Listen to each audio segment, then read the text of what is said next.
friends, as you all know, K-pop is filled with sounds that draw upon musical styles from all over the world and across many decades. The genre does an amazing job at taking inspiration from any corner of the world and history and applying it in a musical production that works in today's modern music. It's what drew me to the music in the first place. Retro sounds in particular are some of my favorites, and when K-pop pays homage to a decade of sound and its music, I very much appreciate it. For this video series, I'm taking you on a trip to the various decades of musical inspirations from around the world that K-pop incorporates into its songs. Starting with the 1920s to all the way up to the 21st century, there's so much to discuss that I hope you all are ready for this journey.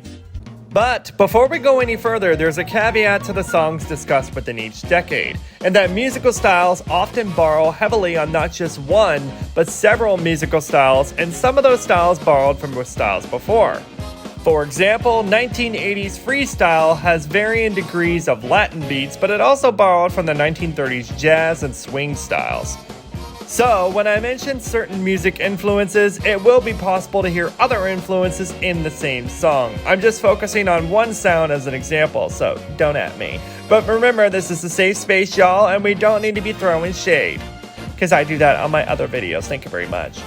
Anyways, without further ado, let's get started with the first decade that's now, shockingly 100 years ago, the 1920s. This was a decade of immense change in the music industry, which is why I wanted to start here. Thanks to the phonograph and radio, people could enjoy music in their homes and popular music took off. The soulful tones of blues had been around for decades, but the roaring 20s saw the birth of jazz, which was an offshoot of ragtime. And ragtime was traditionally the score of many silent movies at the time. Sometimes K-pop draws on that style like the songs here.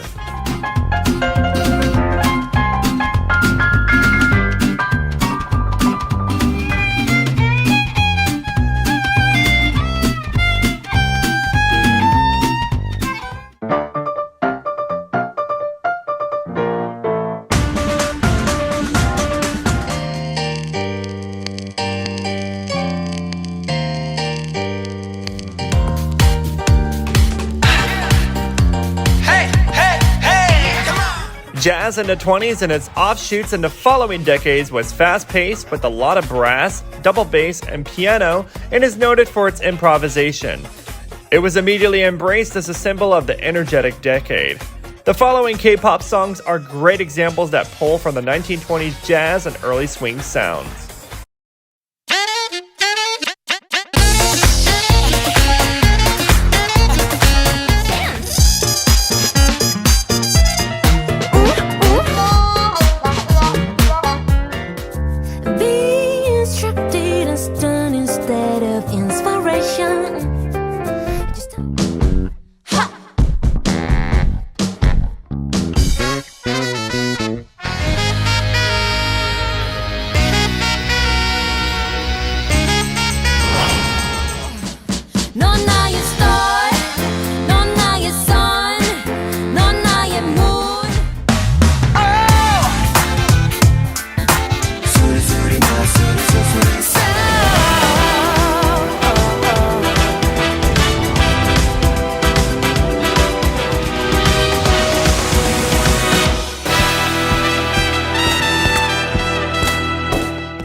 Big bands were all the rage in the 1930s and 40s, but it wasn't the only sound.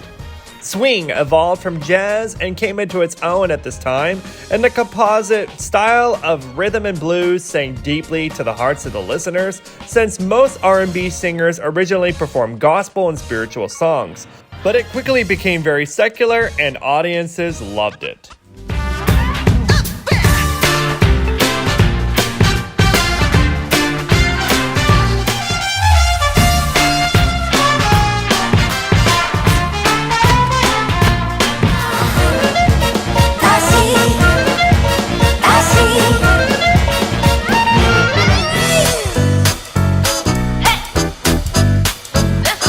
all the boys.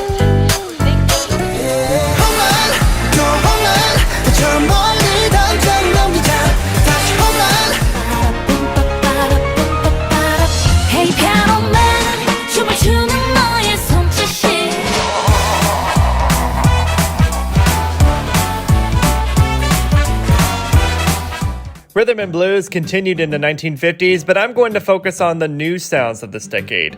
Pop, rock and roll, and the rhythmic doo-wop serenade started in this period in a combination of soulful lyrics and the strong tones of electric guitars revolutionized modern music. Folk music also started becoming popular in this period, but that really took off in the 1960s. And so, here are some other retro concept K-pop songs that draw inspiration from the 1950s and earlier decades.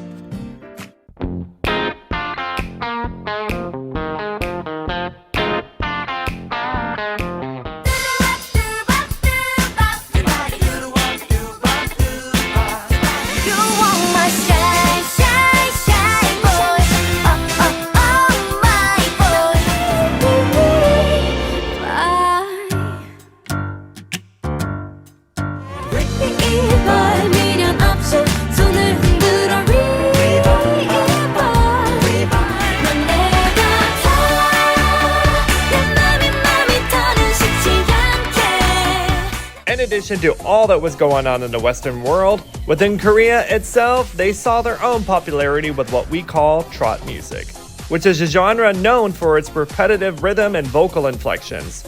After the end of the Korean War in the 1950s, the genre came into its own and saw a surge in popularity within the country. Music became one of the ways they expressed their newfound freedom. And with that, every once in a while, K-pop acts pay homage to the sound that became a part of the fabric of Korean society. These are just a few of the K-pop songs that draw inspiration from the 1950s and 60s Korean trot style.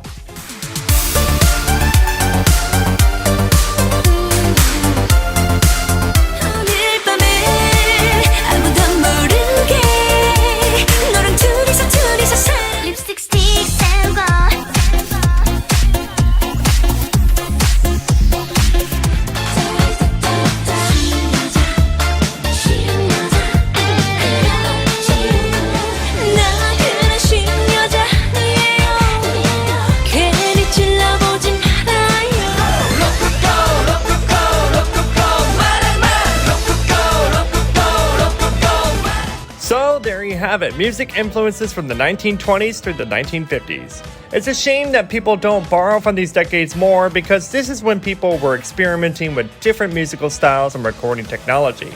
If you're interested in listening to these early musical styles, thousands of these songs are available online at the National Jukebox website. Check it out, it's free, and I provided a link in the description below. Thank you all for watching. I hope you enjoyed this first installment for this retro K-pop video series. In the next video, we'll be taking a look at the 1960s and 70s. Stay tuned for that next. Until then, please be sure to hit those like and subscribe buttons for me. I appreciate you for stopping by, and please be sure to check out many more of my videos on all things K-pop, and I'll see you next time.